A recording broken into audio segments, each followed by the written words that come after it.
कौवा कितना भी दूध और दही से नहाए लेकिन वो हंस नहीं हो सकता है।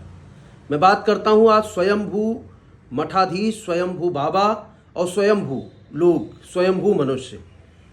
स्वयंभू तो केवल भगवान शिव हो सकते हैं, भगवान शिवलिंग हो सकती है, शिवलिंग हो सकती है। शिवलिंग भगवान शंकर जो है वो शिवलिंग के रूप में उत्पत्तित हो सकते हैं, लेकिन स्वयंभू मनुष्य कोई हो जाए ये हजम नहीं होता है। कहने का तात्पर्य यह है कि धर्म के माध्यम से चलना दुश्वार है लोगों को, लेकिन धर्म को चलाने के लिए लोग निरंतर तत्पर हैं। अपने हिसाब से चलाना है धर्म को, किस प्रकार से चलाना है। ताथा दादा नहीं आता है, कोई परंपरा से जुड़े हुए नहीं है, किसी भी परंपरा से नहीं जुड़े हुए। जिन्होंने गुरुकुल का वास नहीं किया, जिन्होंने माता और पिता का कर्तव्य का पालन नहीं किया, जिन्होंने पिता की आज्ञा का पालन नहीं किया, जिन्होंने व्यासपीठ का अभ्यास नहीं किया, जिन्होंने भजन नहीं किया, जिन्होंने पूजन नहीं किया, जिनको ये नहीं पता है कि प्राणायाम कितने प्रकार से किया जाता है, जिनको ये नहीं पता है कि अपने मस्तिष्क से लगा करके मूलाधार तक, मूलाधार से लगा करके मस्तिष्क तक किस प्रकार से अपनी ऊर्जा को संगठित करना चाहिए, संचारित करना चाहिए, जिनको कुछ नहीं पता है वो कुछ भी ना निथैसा प्रसीदति, ना निथैसा थोपते जाओ, बोलते जाओ, कहते जाओ। बस अपनी जबान है, चमड़े की जबान है भैया, बोलते जाओ, अपना बनाते जाओ। स्वयं स्वयं स्वयं हम ही ब्रह्मा हैं, हम ही विष्णु हैं, हम ही रुद्र हैं, हम ही इंद्र हैं, हम बरसात करवा देंगे, हम अग्नि प्रकट कर देंगे, हम ये कर देंगे, हमने ऐसा किया, हमने वैसा किया, और हमने तो लोगों को जीवित कर दिया, हमने लोगों के प्राण फूंक दिए, हमने ये किया, हमने वो किया, सब हमने ही किया। अहमादित्य रुत विश्वदेव ही, इतना तो भगवान विश्वदेव भी नहीं कहते।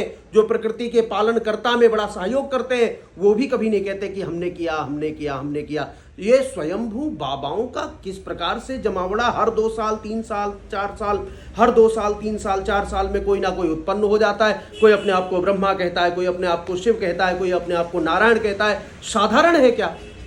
साधारण है। किसी भी प्रकार से आए और बोलना चालू कर दिया, हम खुद स्वयं भगवान है, ये कर लो, ऐसा कर लो। शास्त्र क्या कहता है? शास्त्र से कोई लेना देना नहीं, शास्त्र से कोई मतलब नहीं। मैं देख रहा हूं अभी एक बाबा है, स्वयं को नारायण बोलते, स्वयं को शिव बोलते, स्वयं को ब्रह्मा बोलते, सब कुछ मैं ही हूं, मेरा छुआ हुआ पानी। अरे तुम्हारे चरण की रज क्या है? रज तो गिरिराज जी की है भाई। रज तो भगवान राम जहां तक गए हैं वो रज है। उन्होंने किस लिए रज को प्राप्त किया? जूते में, चप्पल में, किसी भी प्रकार से। और मैं तो ये मानता हूं जो स्वयंभू लोग होते हैं ना, मुझे ये पता है, मुझे जहां तक जानकारी है, वो लोग केवल पैसे लेकर के धर्म परिवर्तन का प्रचार करते हैं। जूता, टाई, कोट, चश्मा, ये पता नहीं क्या, एकदम क्रीम पाउडर सब कुछ लगा करके, ये साधना है कोई? धर्म परिवर्तन कराने का जो जिम्मा लिया है ये इन ठेकेदारों ने लिया है, जो स्वयंभू बाबा बन करके बैठे, जिनका किसी अखाड़े से कोई लेना देना नहीं, जिनका किसी शंकराचार्य से कोई मतलब नहीं, जिनका किसी आश्रम से कोई मतलब नहीं, जिन्होंने कभी कोई परंपरा से ना ही कोई जप किया, ना ही कोई किसी प्रकार से मंत्र का दान लिया है, ना ही किसी से दीक्षा ली।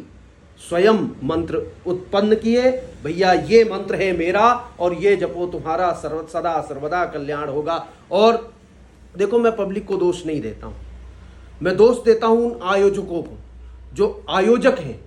उन आयोजकों को इतना तो ज्ञान होता ही है कि कौन किस परंपरा से पढ़ा लिखा है अथवा नहीं है।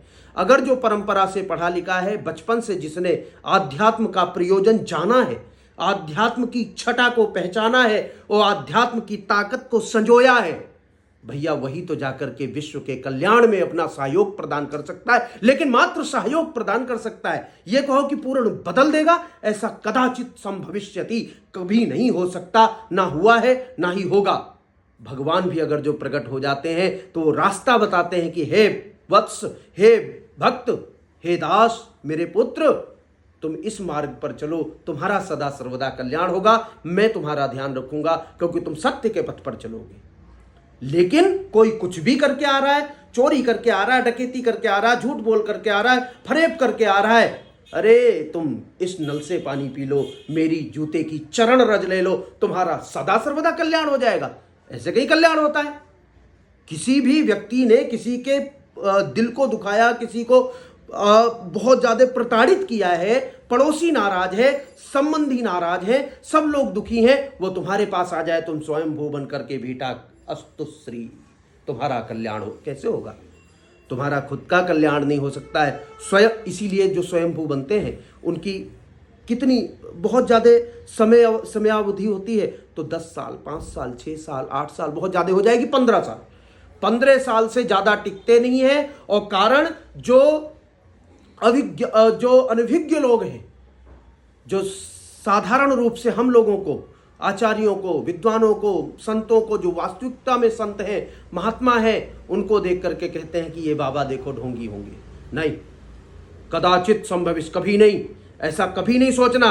जो परंपरा से होगा, वेशभूषा का पालन करता होगा, उसकी वेशभूषा देख करके, उसकी कांति को देख करके, उसके चेहरे को देख करके, उसके मुस्कान को देख करके, उसकी आंखों में प्रज्वलता को देख करके, उसके कांति को देख करके ऐसा शांति की अनुभूति होने लगेगी, जिससे कि आपको पता लग जाएगा कि ये महात्मा परंपरा से हैं, इन्होंने भजन किया हुआ है। और जिन्होंने जो भजनानंदी नहीं रहे, जिन्होंने कभी कोई भजन नहीं किया, वो थोपते रहते हैं कि हम ये कर देंगे, हम वो कर देंगे, हमने ऐसा किया, हमने वैसा किया, अहम आदित्य ऋत विश्वे देवई है, सब कुछ मैं ही हूं, सब कुछ मैंने किया, जो भी कुछ करता हूं सब मैं करता हूं, मेरे चरणों की धूल ले लो, तुरंत तुम सफल हो जाओगे। कैसे हो जाओगे भाई?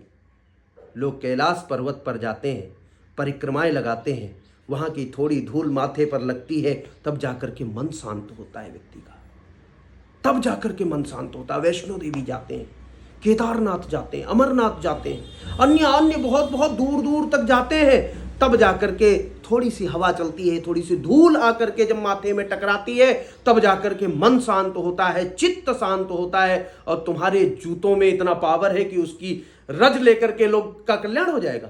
अरे शर्म करो, शर्म करो, थोड़ी सी तो शर्म करो, कम से कम इतना तो ध्यान रखो कि तुम्हारा भी वही हस्र होगा जो आने वाले स्वयंभू लोगों का हुआ है। कभी कोई टिकता नहीं, ये धरती है, चलायमान है, घड़ी की तरह समय चलेगा। 12 से सुई हटेगी, 12 पर आएगी, 6 से सुई उठेगी, 6 पर ही आएगी, 5, 4, 9 इस तरीके से जहाँ से चलेगी वहीं से आएगी, और समय बदलता जाएगा, परिवर्तन होता चला जाएगा। फिर तुम कहाँ जाओगे, उस समय को तुम नहीं रोक सकते। जो सत्य है, जो परंपरागत है, जो परंपरा को निभाता है, जो सात्विक है, जो सनातनी है, सनातनी कौन है? तो कहा सूर्य है, जो अपने टाइम पर निकलते हैं, टाइम पर बंद होते हैं। वो अपने आप को कभी चिल्ला करके ये नहीं कहते मैं भगवान हूँ, चंद्रमा कभी ये नहीं कहते मैं भगवान हूँ आकर के, गंगा कभी ये नहीं करती कि मुझे प्रणाम करो नहीं तो मैं बहा दूंगी। उनमें जूते चप्पल धुलने वालों का भी वो कल्याण करती हैं। ऐसा सदा सर्वदा भगवान बनना है तो भगवान के युक्ति का कारण बनो, उनकी युक्ति में आओ, उनके भजन में आओ, उनके भजन को आगे बढ़ाओ। उनके जब भजन को आगे बढ़ाओगे तब तुम्हारा भी कल्याण होगा, अन्यथा तुम खुद तो अकल्याण के अधिकारी हो ही, पता नहीं कितनी जनता को बर्बाद करने में तुले हुए हो। इसलिए स्वयंभू महात्माओं से दूर रहिए, स्वयंभू को पहले जानिए। आप पढ़े लिखे हैं, बुद्धिमान हैं, नहीं बुद्धिमान हैं तो आप पढ़े लिखे नहीं भी हैं तो आपके हाथ में, मुझे लगता है इस समय में सबके हाथ में मोबाइल होता है, सब पिक्चर देखते हैं, वीडियो देखते हैं, पता नहीं भांति भांति प्रकार के वीडियो देखते रहते हैं। एक दो बार भैया परंपरागत संतों का भी वीडियो देख लिया करो, शंकराचार्यों का, अखाड़े के आचार्यों का, महामंडलेश्वरों का, महंतों का, श्री महंतों का, आचार्यों का, इन सब लोगों का भी कभी कभी वीडियो देख लिया करो कि क्या कहते हैं शास्त्र, क्या कहती है परंपरा। शास्त्र और परंपरा से दूर व्यक्ति तुम्हें किस प्रकार से भ्रमित करता चला जा रहा है, ये भ्रामक जो फैलाया जा रहा है, इससे मुझे बड़ा कष्ट हो रहा है। और मैं चाहता हूं कि आप सब लोग जानने का प्रयास करें, परंपरा से जुड़े, पद्धति से जुड़े, शास्त्र से जुड़े, विवेचन से जुड़े, अद्वैत सिद्धांत से जुड़े। जिन जिन से मेरा कल्याण हो सकता है, जिन जिन से हमारे पूरे समाज का कल्याण हो सकता है, उस कल्याणकारी लोगों से जुड़े, जिन्होंने शास्त्र के आधार से परंपराएं बनाई हैं, जिन्होंने परंपरा के आधार से विवेचनाएं बनाई हैं, जिन्होंने विवेचनाओं के आधार से व्यक्ति को मर्म धर्म कर्म सिखाया है। पहले तो कर्म करना आना चाहिए, तब जाकर के धर्म होता है। और जब धर्म होने लगता है तब जाकर के मर्म की प्राप्ति होती है। जब मर्म की प्राप्ति हो जाती है तब भगवान कहते हैं श्रुति स्मृति पुराणानाम आलयम करुणालयम, मैं तुम्हारे लिए करुणा अवतार होकर के आया हूं, नमामि भगवत पादम। तब जाकर के उन चरणों तक का अधिकारी व्यक्ति बनता है। ऐसे स्वयंभू बाबा टाई कोट बिल्ला पिल्ला पता नहीं क्या क्या लगा करके अगर जो लोगों का कल्याण करने लग जाएंगे तो फिर धन्य है, धन्य है वो लोग। इतनी हिम्मत कहाँ से आती, मुझे तो ये समझ में नहीं आता है कि हिम्मत कहाँ से आती। ना शास्त्र पढ़ना जानते, ना संस्कृत का एक शब्द जानते, ना ही ठीक से हिंदी जानते हैं बोलना, फिर भी अपने आप में स्वयंभू भगवान बनते हैं और लोग मानने वाले मानते हैं। कैसे मानते हैं, एक आध बार कम से कम विचार करके देखिए। आज के लिए मैं इतना ही कहूँगा और बार बार आपको सचेत करता रहूँगा। जय श्री राम, जय भारत माता, जय राष्ट्र।